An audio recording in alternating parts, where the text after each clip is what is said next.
இப்பொழுதும் அவர் அதிகமாக வெளியிலே வந்து நம்முடைய கட்சி பணி ஆற்ற முடியாவிட்டாலும் இந்த கிராமத்திற்கு அவர் உற்ற துணையாக விளங்குகிறார் என்பதிலே மகிழ்ச்சி கொள்கிறேன். அவருடைய செயலையும் பாராட்டுகிறேன். இதே போல நம் என்றென்றும் நம்முடைய சமுதாய மக்கள் இருந்திட வேண்டும். நான் உங்களை அடிக்கடி சந்திக்க இயலவில்லையே தவிர அதற்காக நம்முடைய கடுகுமலை மக்களை நான் மறந்தது கிடையாது. எல்லா காலகட்டங்களிலும் நம்முடைய நிர்வாகத்திலே கடுகுமலை நம்முடைய தேவேந்திர வீதி மக்கள் எப்படி இருக்கிறார்கள் என்றுதான் கேட்டுக்கொள்வேன். எனவே இன்றும் நீங்கள் அதை வெளிப்படுத்தக்கூடிய வகையிலே ஒற்றுமையாக இருக்கிறீர்கள். இதே தொடரணும் என்று சொன்னால் நாம் இன்னும் பல படிக்கட்டுகளை தாண்டி செல்ல வேண்டியது.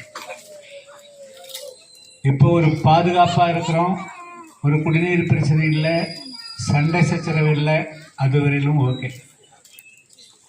ஆனால் அடுத்த கட்டத்துக்கு நகர்ந்ததற்கு நமக்கு அரசாங்கம் உதவிகரமாக இவ்வளவு பெரிய கிராம நகர் இருந்தும் கூட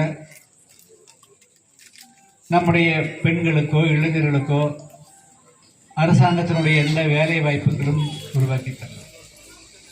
ஒரு 10 பேருக்கு சத்துணவு அமைப்பாளராகவோ, ஒரு அங்கன்வாடி அமைப்பாளராகவோ, ரேஷன் கடை ஊழியராகவோ, அல்லது ஆசிரியர்களாகவோ, அல்லது நர்ஸாகவோ, அல்லது பேராசிரியர் பணியிடங்களோ பெரிய அளவுக்கு நம்முடைய பகுதியிலிருந்து வேலை வாய்ப்புகள் கிடைக்கும். எனவே இது ஏன் இந்த 10 ஆண்டு காலத்தில் ஒட்டுமொத்தத்தில் நமக்கு இது போன்ற ஒரு குறை இருக்கிறது என்று சொன்னால், நமக்கான குரல் சட்டமன்றத்திலே 2016க்கு பிறகு இல்லாமல் போச்சு. எனவே வரக்கூடிய காலகட்டம் ரொம்ப முக்கியமான 2026 8 மாசம் தேர்தல். இப்போ இடைப்பட்ட காலத்துல என்ன பண்ணிக்கிறாங்க அப்படின்னா, காரியங்கள் செய்யறாங்களோ இல்லையோ தேர்தல் நேரத்தில் வராங்க, வீட்டில் எத்தனை ஓட்டு இருக்குன்னு கேட்குறாங்க. 4 ஓட்டா 300 ரூபாய் 200 ரூபாய் 1000 ரூபாய் கையில் கொடுக்குறாங்க. அப்போ கடந்த காலங்களில் கோரிக்கை வைக்க முடிஞ்சது, குடிநீர் பிரச்சனையா அது சொல்ல முடிஞ்சது, சாக்கடை பிரச்சனையா சொல்ல முடிஞ்சது.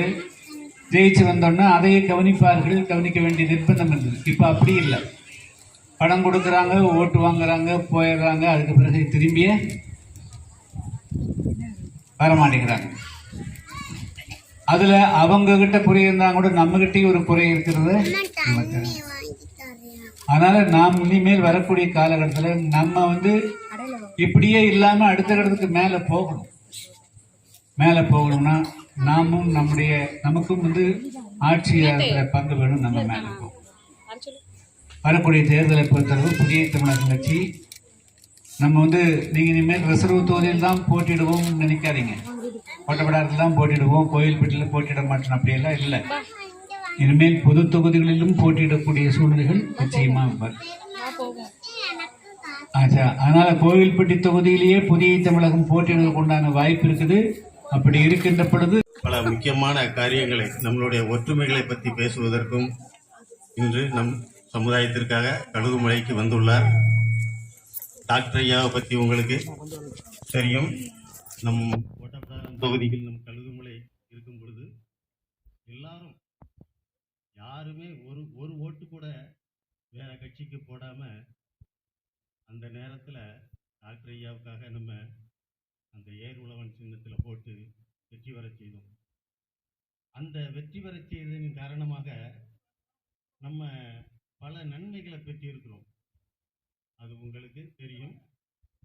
நாம் அதாவது 1995 96க்கு முன்னாடி எப்படி இருந்தோமோ அதை விட பன்மடங்கு நம்ம உயர்ந்துள்ளோம். மதிப்பிலும் மரியாதையிலும் நம்ம ஒரு கெத்தாக வாழ்ந்து கொண்டிருக்கிறோம் என்றால் அதுக்கு நமது டாக்டர் ஐயா அவர்கள் தான். அதுக்கு பல காரணங்கள் உண்டு. உதாரணத்துக்கு டாக்டர் ஐயா கிட்டத்தட்ட 23 வருஷம் 24 வருஷம் ஆகுது நம்ம கழுகுமலைக்கு அதாவது இந்த நமக்கு முன்னாடி இருக்கிற சமுதாய கூடத்தை